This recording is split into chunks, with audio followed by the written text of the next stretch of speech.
Past lives of all men are dark with many shames. Everything in the future will improve if we make the right spiritual effort now. I was reflecting, I can't help but go back still a little bit. After last night, we were talking about the past year as a prelude to what we are going forward into in the new year. And reflecting back a little bit more, I think of Swamiji, because it was his life that was so impactful on all of us, really, whether we actually knew Swamiji personally or not. He's had a tremendous impact on all of us. And with his passing last year was very momentous for Ananda's work and for us, many of us personally, and for all of us in terms of his memory. Looking back on his life in directing Ananda, I often would think of him compare him to a general in an army. And all of us Ananda members were his loyal soldiers that he was directing. And in any general who is directing an army on a very long campaign in my case, it stretched 45 years, there are times in that campaign when the general thrusts the army in one direction very forcefully. Other times when he thrusts the army forward in many directions, dispersing it as the situation might call for. And there are other times when he might retreat and strategically to consolidate and gather his forces again. And there might be times when in the middle of some campaign he'll change directions abruptly and go in a totally new direction. With Swamiji, it was unpredictable in the sense of which direction he was going to go. I was always confounded as the years would go by, to more than once, many times, of thinking, no, don't go that way. And sure enough, that was where he would go, and then he would go this way, and then trying to make some sense out of it with the logical mind that mine tends to be, sometimes didn't serve me very well. And there had to come a certain intuitive sense to understand and flow with Swamiji's sense of direction of where he was leading Ananda. In the latter years of his life, as you know, he came to India approximately 10 years in 2003. So he gave a tremendous amount of energy in his life, concentration of his thoughts and directional energy to the work, the spreading of Ananda's work in India. Now, it was not the only thing. He spent much time elsewhere as well, but it was always in his thoughts. And as a man of his age, coming to India in his 70s, mid-70s at that, he obviously knew logically that his time was limited at that point, and to accomplish all that he had set out to do, obviously in the life of one person would be impossible. But he was determined to put energy into motion. And he very vigorously concentrated his last years of his life on applying energy to this project of developing Ananda's work in India. That was very, very dear to his heart. It was something that, coming to India, his love of India, is something that goes back from the very first time that I met him, Shivani met him, some of the others that go back many years with him, that India was always very close with him. And even in the very first years when I met him, he would always be, even in cities, he would be dressed in kurta and dhoti and oftentimes in public that way. And he was much more Indianized at that time than as our work progressed in America. He westernized himself a little bit more as the years went by, for whatever reason that might have been. But it was very dear to him, so he put a lot of energy getting things started. And now, of course, with his passing, it's our job to be able to continue those. Whether in the same vein, it's going on all fronts at one time, concentrating in one direction, changing course, maybe at times stepping back and consolidating. And this is going to be all of our challenge, to be able to step into those shoes that Swami wore so beautifully all the years of his life, is to be able to take up that mantle and with intuition be able to guide the work in whatever way it might want to proceed. Many years ago, when I was younger, I was camping out in the northwest of America, and I was camped on the shoreline of a very beautiful island on a waterway. And the water was literally maybe 2 meters from my tent. And I could look across the water. About a half a kilometer away, there was another island. Maybe half a kilometer, maybe not, a little more maybe, not very far. And very beautiful. And on these two, I was camped on the water edge of this island. And at nighttime, when I would go to sleep, this waterway was also a passageway for the ferry boats. Large ferry boats would come with the cars, carrying the cars, would come down this passageway. And at nighttime, as I was sleeping, I'd wake up and you'd see this immense boat going down the passageway. And because half a kilometer is not that far, it looked like it was right there. This big boat going by with all the lights lit up, but very silently. You could just hear a little bit of swoosh as it went through the water in the distance, would go.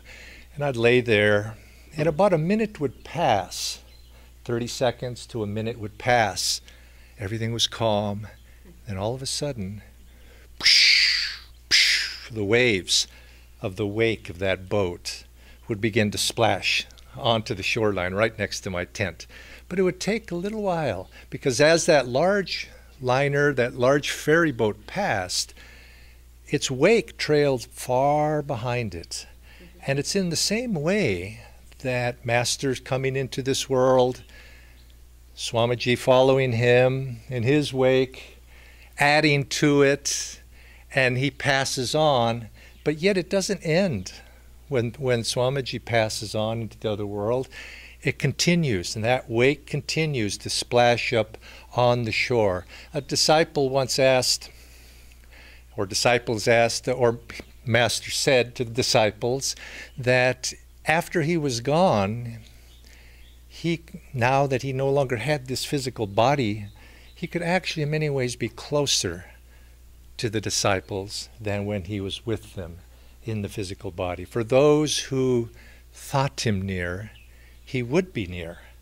And it's the same with Swamiji. As he's passed, his presence is very strong still. And although he's not physically here, I do feel, and especially through that wake that he's put into motion, I feel he is continuing to guide this work. And so who knows? The coming year, I think, will be a very, let's just say, an interesting year.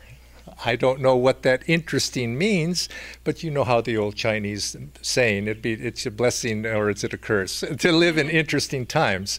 I think this should be a very interesting year with many of the things that Swami put into motion with relative to his work around the world in terms of these movies that are out, the work that Shivani and others are doing to promote those.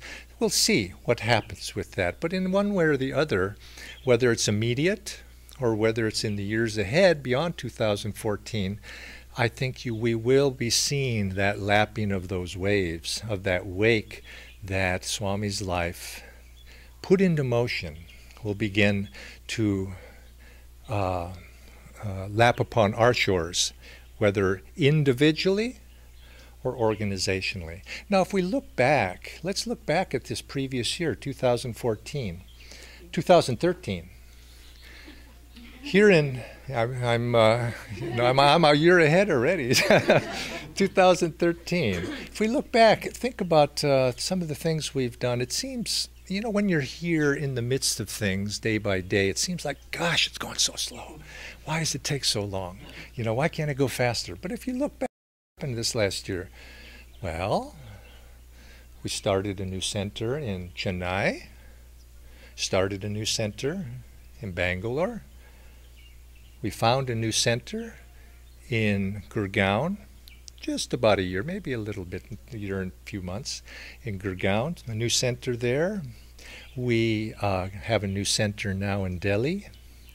We have a new center here in Pune City. That's 5. I'm probably missing something. Rajouri Garden, actually that started before, but it's got now dynamism in 2013. So you're right. And you think, 175 acres in Laurelwood. well, that's, I mean, not even in India. Yeah, I mean, if you take it beyond the borders here, I don't even want to think of, no, let's not even go there. But yeah, because we'll be here. Actually, yes, let's land in the Palo Alto community bought a farm. Laurelwood bought all this land. Any others? Oh, yes, in Assisi. In Assisi, we bought the house, Tulsi Bose's house in Calcutta. Chechi and Steve and Vivek are putting energy over there. Living mission school in Slovenia. I mean, we could go on and on. So you see these things, and are probably just going to go again and even more. I remember now when I was it was somewhat hilarious when Swamiji would travel and go somewhere and he would come back to the village after an extended absence. There was always sort of a feeling, uh-oh, now what? Because he would always be coming back with some creative idea of, now what are we going to do next? And you'd always just have to be ready for whatever that would be. So if we look back over this last year, just in India alone, we see that actually a lot has happened. Now, does that mean now that we hunker down and consolidate? Well, we do have to consolidate what our gains, but that doesn't mean we don't continue to go out and gain even further. But to some degree, I have come to the realization this is Babaji's work. We're in Divine Mother's hands, and my job is to be in tune as best I can and to say yes and be willing to whatever that direction is, because Swami taught us very well, be prepared for whatever. Now, one of the things I was wanting to share today is I thought yesterday or the day before when Swami was doing this exercise, looking back, reflecting back, I was thinking, what was it, if I was to take 3 things that Swamiji had, you might say, said to me, or instructed me, or in some way gave me guidance in some way, what 3 things would I take? And I picked 3 things I'd like to share with you, and I've probably at one time or another shared these with you in some form or another. Not all 3 at the same time, so I'll make it rather quick. But nevertheless, I'd like to share these with you because I think going into the new year, there are things that apply for us, and I'd like us to think about in the coming year. Now, the first one I've touched on already, actually, is because in terms of we don't know what's coming, but we know something's coming, big, small, whatever, and this is life. Life presents things to us. And one of the key things that Swami has told me personally, he said, look for opportunities and act on them. This was in response to a question of mine to him. He says, look for opportunities and act on them. Now, there's much implied in that, if we think about that. Look for opportunities. 2 people can see the same thing. One sees an opportunity, the other sees something very different. We've been talking this week about challenges. So you might even could translate that and say, look for challenges and act on them. If you want to, equivalency of language, look for opportunities. Now, looking for opportunities and recognizing opportunities are also different. Because some people don't want to even look. and if you did look, they wouldn't see if it was right there in front of them. So the ability, what is it? So I'm not going to give a lecture on this topic, so I'm asking you, what does it take to see an opportunity?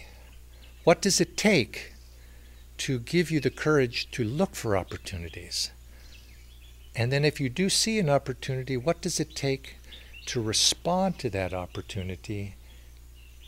What does it take to act on that opportunity? And if you should act, how? Now, there's many questions that you can, I mean, that's a whole morning, and we're not going to go there, but you could see. And that's what's before us here in the new year. Opportunities, look for opportunities, recognize those opportunities, act on those opportunities. But how? We shall see. We shall see.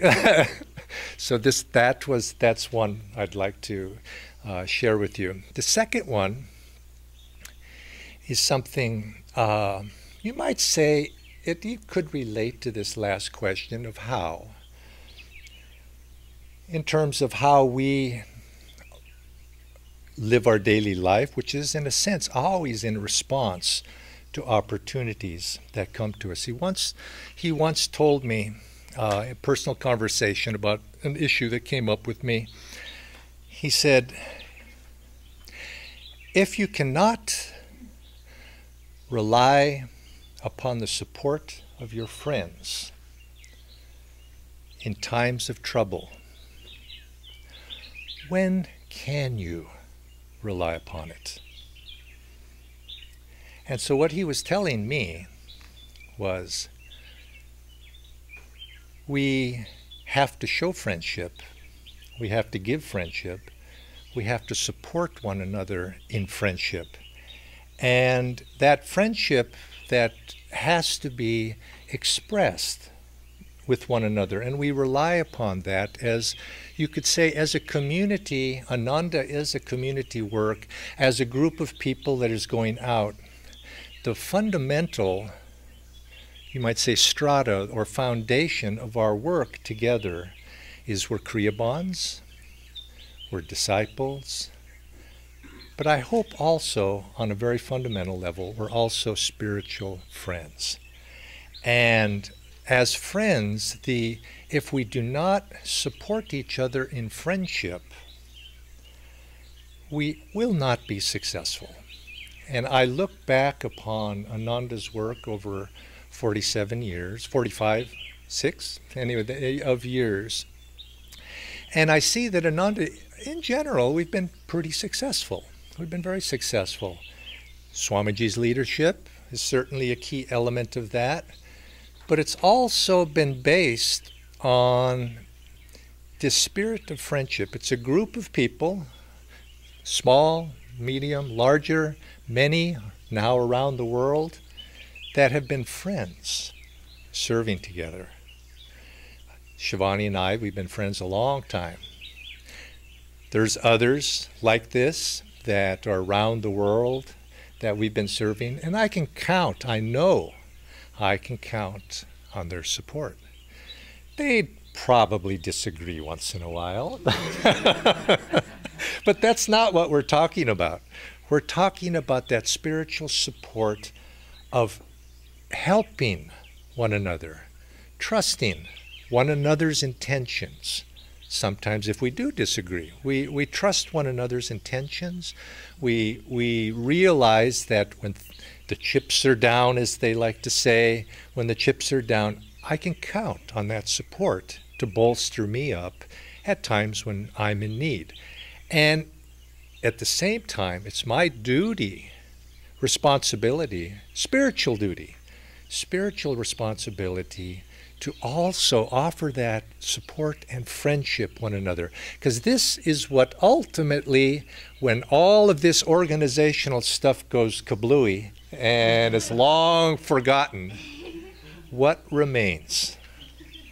That, and I think Siobhan even maybe talked about this earlier. What remains after all of that?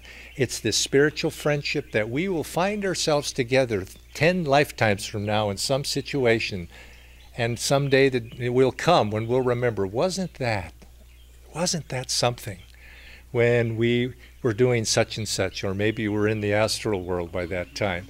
But it's the friendship that carries from lifetime to lifetime, and it's the friendship that keeps this work together.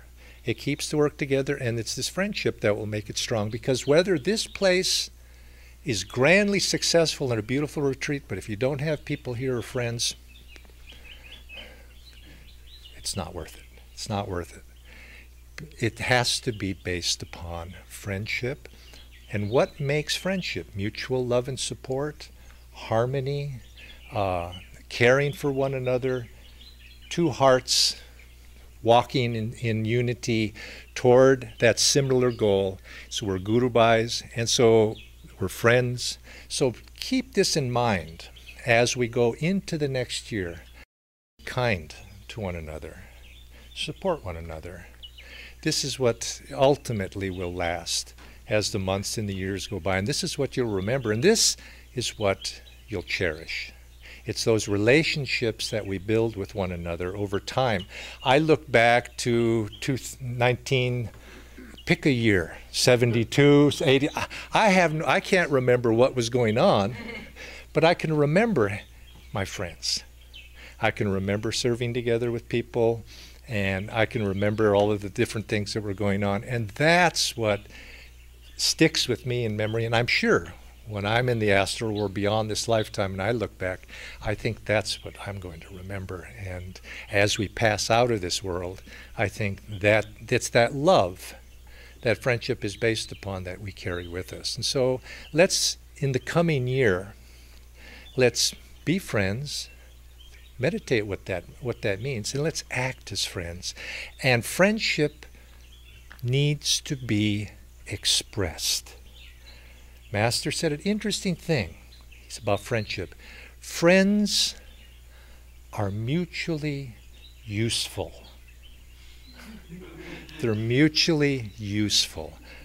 If you're useless, what's that? They're mutually useful. They help each other. In other words, they help each other on many different levels. Now, and the third thing I'd like to share with you, and going forward into this coming year, is something. The first two, Swami said to me personally, but the third one he said to a small group of us, a couple of you who were here. But it was a small group, and I felt what he said was directed at me, as probably everybody else who was there probably felt it was directed at him or her. But it went right to my heart, and it had an impact on me. And I think it's something we want to remember as we are in this phase of expansion. And I see us in an expansive phase. And I see sometimes expansion is self-generated, and sometimes expansion is in response to events that are happening outside of us that demand some sort of a positive response. And so in one way or another, whether it's inwardly or outwardly generated, I do feel that our work is in that phase of reaching many, many more souls. That this is Babaji's plan, this is Divine Mother's plan. And each of us are instruments of sharing that. Now, as instruments, we want to be effective. We want to represent Master to the very highest degree possible. And we want to be reflections of that spirit. But the thing that Swamiji has stuck in my mind that I'd like us to carry forward in this coming year, he was speaking to a group of us, and he was in himself in a state of bliss at that time. And he said, remember. He said, remember. It's not enough to share the teachings. Not enough to share the teachings. You must give people bliss. And that's something to remember. It's not enough just to share the teachings from up here. Now, this, of course, could also deserve a discourse all of its own. But think about that. It's not enough to share the teachings. We must give them bliss. How do we do that? Why should we do that? What is going to change people? One moment in the company of a saint will be your raft across the ocean of delusion. Is it not said? One moment. Years ago, I was in Arizona, which is a state in the southwest of America. And I was driving from there back to Ananda village many years ago. And the road goes by the Grand Canyon. I drove to and so I thought, I've never seen the Grand Canyon. So I went over to the Grand Canyon, and it's a big canyon. They call it grand for a reason. And it's a big canyon. So I went, and there's a place you can go and overlook. And I went and I overlooked, and I, parked the car, went and was there for a little while, meditated a little bit there, and then went. But I was there not very long, half an hour maybe. And but I could have probably been there 30 seconds. Imagine my eyes closed. I looked, saw the Grand Canyon, closed my eyes, and I could have left. There could have been a 15-second, 5 seconds maybe even. The impression was burned in my retina. That is a big canyon, and that I spent a little longer time there really didn't matter. It was just that glimpse. And all of a sudden I said, "Oh, now I know what the Grand Canyon looks like, at least." Now, I can't say I didn't go down there, but now I know what that looks like. I remember once years ago I was meditating, and I had a very blissful experience. I can't quite describe it, but it was a superconscious experience, and it lasted for about 5 seconds. Went away. And now you might think 5 seconds, that's not much. But it was like that Grand Canyon. It didn't matter. I've remembered it almost every day since. Because it was, you see something once, and you just say, "Oh, okay, there's that Grand Canyon." That's the touch of a saint in our lives. This is what we have to give other people. We have to give them that touch of bliss. And once they taste bliss, or joy, or whatever it might be, if we work it down, once they taste it, then that's what that's what changes people.